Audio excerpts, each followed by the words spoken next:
வணக்கம்.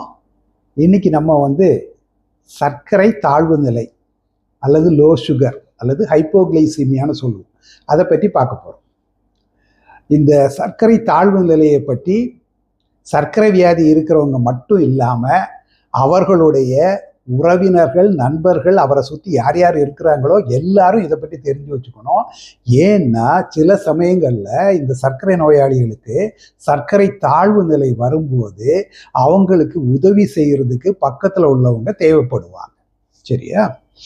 அடுத்தது, இந்த சர்க்கரைங்கிறது நம்ம உடம்புல இருக்கக்கூடிய தேவையான ஒரு எரிபொருள். இது சர்க்கரை நோய் இருக்கிறவங்களுக்கும் இருக்கும், சர்க்கரை நோய் இல்லாதவர்களுக்கும் இருக்கும். இந்த சர்க்கரை தான் நமக்கு உடம்புல சக்தியா மாறி நம்ம செய்கிற வேலைகளுக்கு உதவியா இருக்குது. இந்த சர்க்கரை காருக்கு எப்படி பெட்ரோல் தேவையோ அதே மாதிரி நம்ம உடம்புக்கு தேவை. இந்த சர்க்கரை உடம்புல அதிகமானா அதை நம்ம சர்க்கரை நோய் அப்படின்னு சொல்றோம். ஒரு லெவல் இருக்குது, அதாவது இந்த லெவலுக்குள்ளதான் இருக்கணும் அப்படின்னு இருக்குது. அந்த நம்பரெல்லாம் சொல்லி உங்களை குழப்பறதுக்கு நான் விரும்பல.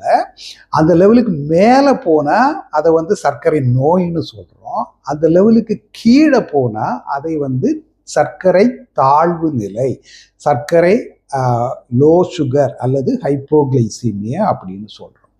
இந்த ஒரு நம்பரை மட்டும் ஞாபகம் வச்சுக்கோங்க. அதாவது சர்க்கரை நம்ம டெஸ்ட் பண்ணி பார்க்கும்போது 70 மில்லிகிராமுக்கு கீழே இருந்ததுன்னா அதை நாம் சர்க்கரை தாழ்வு நிலை என்று கூறுகிறோம். இந்த லோ சுகர் யாருக்கு வரும்னு பார்த்தீங்கன்னா பெரும்பாலும் சர்க்கரை நோய் இருக்கிறவங்களுக்கு தான் வரும். அபூர்வமாக சர்க்கரை நோய் இல்லாதவங்களுக்கு கூட இது வரலாம். லோ சுகர் ஏன் வருதுன்னு பார்த்தீங்கன்னு சொன்னால், ஒன்று சர்க்கரை நோயாளிகள் மாத்திரை சாப்பிடுவாங்க, சாப்பாடு சாப்பிட மறந்துடுவாங்க, அல்லது தினம் சாப்பிட்றத விட கம்மியாக சாப்பிடுவாங்க, அல்லது நேரத்துக்கு சாப்பிட மாட்டாங்க, அல்லது மாத்திரையை சாப்பிட்டுக்கிட்டு ரொம்ப நேரம் சாப்பிடாம இருப்பாங்க.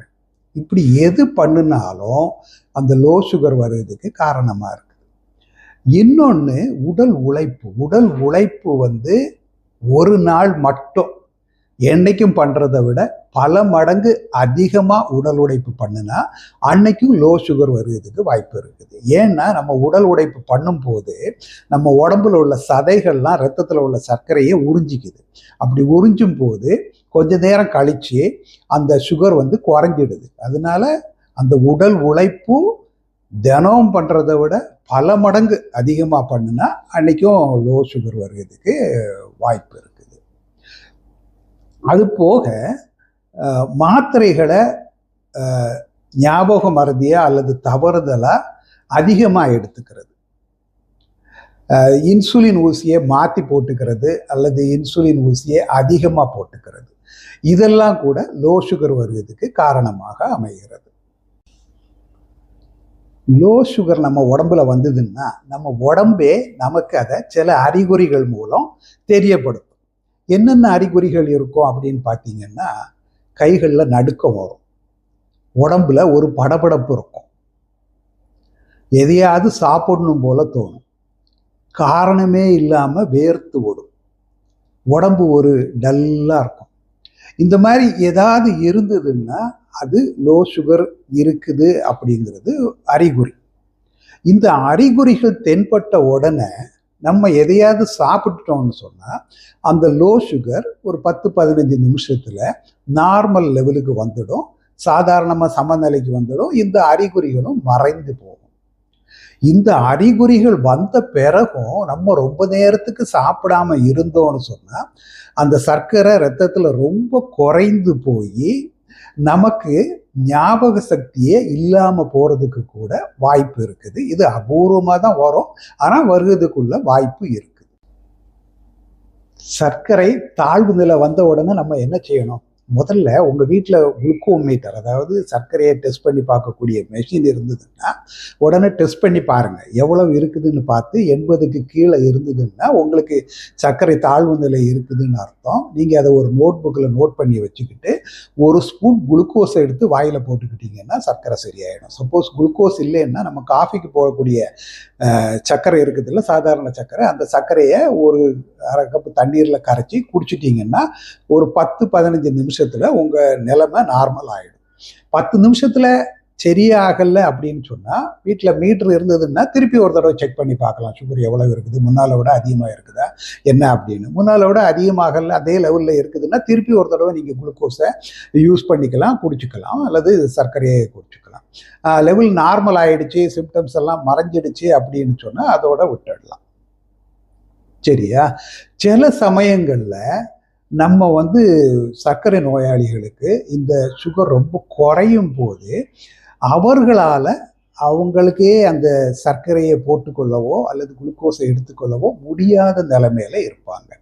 அப்போ அடுத்தவர்கள் உதவி பண்ணணும்.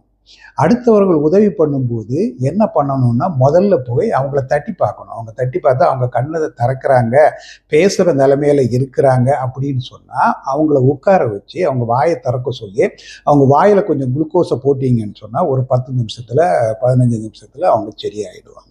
சப்போஸ் அவங்கள தட்டி பார்க்கும்போது, அவங்கள கூப்பிடும்போது அவங்க குரலே கொடுக்கல, கண்ணை திறக்காமல் இருந்தாங்கன்னு சொன்னால் அவங்கள நேர மருத்துவமனையில் கொண்டு போய் சேர்த்துக்கிறது ரொம்ப முக்கியமான விஷயம். சரியா? இப்போ இப்படி உங்களுக்கு ஒரு சர்க்கரை தாழ்வு நிலை வந்ததுன்னு சொன்னால் நீங்கள் அதை நோட் பண்ணி வச்சுக்கிட்டு அடுத்த தடவை உங்கள் மருத்துவரை பார்க்கும்போது கண்டிப்பாக இந்த சர்க்கரை தாழ்வு நிலை வந்ததை பற்றி அவங்கள்ட்ட சொல்லணும். சரியா? இப்போ இந்த சர்க்கரை தாழ்வு நிலை வராமல் நம்ம எப்படி தடுக்க முடியும்? ரொம்ப சிம்பிள். என்ன பண்ணணும்? ஒழுங்காக சாப்பிடணும். முதல்ல எப்பவும் சாப்பிடணும், சாப்பிடாமல் இருக்கக்கூடாது. மாத்திரைகளை போட்டுட்டா கண்டிப்பாக ஒரு அரை மணி நேரத்துக்குள்ளே சாப்பாடை சாப்பிட்டணும். ரொம்ப நேரம் சாப்பிடாம இருக்கக்கூடாது. தினம் சாப்பிட்ற அளவெல்லாம் ஒரே மாதிரி இருக்கும்படி பார்த்துக்குங்க. ஒரு நாளைக்கு 6 இட்லி, ஒரு நாளைக்கு 2 இட்லி சாப்பிட்டீங்கன்னா 6 இட்லி சாப்பிட்ற அன்றைக்கி சுகர் நிறைய இருக்கும், 2 இட்லி சாப்பிட்ற அன்றைக்கி சுகர் ரொம்ப குறைஞ்சி போகும். அதனால எல்லா சாப்பாடும் ஒரே மாதிரி எல்லா நாளும் இருக்கும்படி பார்த்து, அதே போல் உடல் உழைப்பும் ஒரே மாதிரி எல்லா நாளும் இருக்கும்படி பார்த்துக்குங்க. என்னைக்காவது ஒரு நாள் நீங்கள் அதிகமாக வேலை செய்யணும் அல்லது எங்கேயாவது போகணும், ரொம்ப தூரம் நடக்கணும் அப்படின்னு இருந்ததுன்னு சொன்னால் அன்றைக்கி பையில் அல்லது கொஞ்சம் குளுக்கோஸை எப்போவுமே கையில் வச்சுக்கோங்க. கொஞ்சம் தூரம் நடந்து போன உடனே அந்த குளுக்கோஸ் கொஞ்சம் யூஸ் பண்ணிக்கோங்க, உங்கள் சுகர் குறையாமல் இருக்கும். அதே மாதிரி நீங்கள் வெளியே போகும்போது எப்போவுமே கொஞ்சம் குளுக்கோஸ் பவுடரை கையில் எடுத்துகிட்டு ஒரு ஸ்பூன் பவுடரை ஒரு பேப்பரில் மடித்து பாக்கெட்டில் வச்சுக்கிறது நல்லது. அதே மாதிரி உங்களுக்கு சர்க்கரை வியாதி இருக்குங்கிற இன்ஃபர்மேஷனையும் ஒரு பேப்பரில் எழுதி உங்கள் பாக்கெட்டில் வச்சுக்கோங்க. சப்போஸ் உங்களுக்கு லோ சுகர் ஏதாவது வந்ததுன்னு சொன்னால் இதை எடுத்து பார்க்குறவங்களுக்கு உதவியாக இருக்கும். உங்களுக்கு என்ன பண்ணுறதுங்கிறது தெரிஞ்சவங்க இருப்பாங்க, உங்களுக்கு ஹெல்ப் பண்ணுவாங்க. சரியா? அது போக முக்கியமாக ஒன்று சொல்லணும்னு சொன்னால், நிறைய பேருக்கு இந்த காய்ச்சல் அல்லது பேதி, வாந்தி இதே மாதிரி வரும்போது அவங்க சாப்பிட்ற சாப்பாடு அளவு ரொம்ப குறைஞ்சிடும். ஆனால் அவங்க என்ன பண்ணுவாங்க, அதே மாத்திரைகளை அப்படியே சாப்பிட்டுக்கிட்டு இருப்பாங்க. அதனால கூட லோ சுகர் வருவதுக்கு வாய்ப்பு இருக்குது. அதே மாதிரி அதனால இந்த காய்ச்சல், லூஸ் மோஷன்ஸ், வாமிட்டிங் இந்த மாதிரி எல்லாம் இருந்தால் உங்கள் வீட்டில் குளுக்கோமீட்டர் இருந்ததுன்னு சொன்னால் அதில் உங்கள் ரத்தத்தை பரிசோதனை பண்ணி பார்த்துக்கோங்க. ரொம்ப அதிகமாக இருந்தால் யூஸ்வலாக சாப்பிட்ற மாத்திரை, ஊசியெல்லாம் போட்டுக்கோங்க. சக்கரை ரொம்ப கம்மியாக இருந்ததுன்னு சொன்னால் மாத்திரைகளை கம்மி பண்ணி சாப்பிடுங்க. சரியா? சாப்பாடு எப்பவும் சாப்பிட்ற மாதிரி சாப்பிட முடியலன்னு சொன்னால் வேறு கஞ்சி வடிவத்திலையோ அல்லது திரவ வடிவத்திலையோ உணவுகளை எடுக்கிறதுக்கு ரெடி பண்ணிக்கோங்க. அப்போ இந்த லோ சுகர் வர்றதை குறைக்கலாம். சரியா? கடைசியாக ஒரு முடிவுரை சொல்லணும்ல, சொல்லிடுறோம். என்னன்னா, இந்த சர்க்கரை தாழ்வு நிலை அல்லது லோ சுகர் அல்லது ஹைப்போகிளைசிமியாங்கிறது எல்லாருக்கும் எப்போவும் வந்துக்கிட்டு இருக்கிறது இல்லை. சில பேருக்கு சில சமயங்களில் தான் வரும். ஆனால் வந்தால் என்ன செய்யணுங்கிறத நீங்கள் தெரிஞ்சுக்கிறதுக்காக வேண்டிதான் இந்த காணொலியை நாங்கள் வெளியிடுறோம். ஸோ சர்க்கரை தாழ்வு நிலையை பற்றி கவலைப்படாதீங்க, பயப்படாதீங்க. அது வந்தால் என்ன பண்ணணும்னு தெரிஞ்சு வச்சுக்கோங்க. மருத்துவரின் ஆலோசனைப்படி மாத்திரைகளையும் மருந்துகளையும் ஒழுங்காக சாப்பிட்டு உணவையும் சாப்பிட்டுக்கிட்டு வந்தீங்கன்னா உங்களுக்கு இந்த சர்க்கரை தாழ்வு நிலை வருவதற்கு வாய்ப்பு இல்லை. எல்லாரையும் மாதிரி நம்மளும் நல்ல ஆரோக்கியமாக வாழ முடியும். நன்றி, வணக்கம்.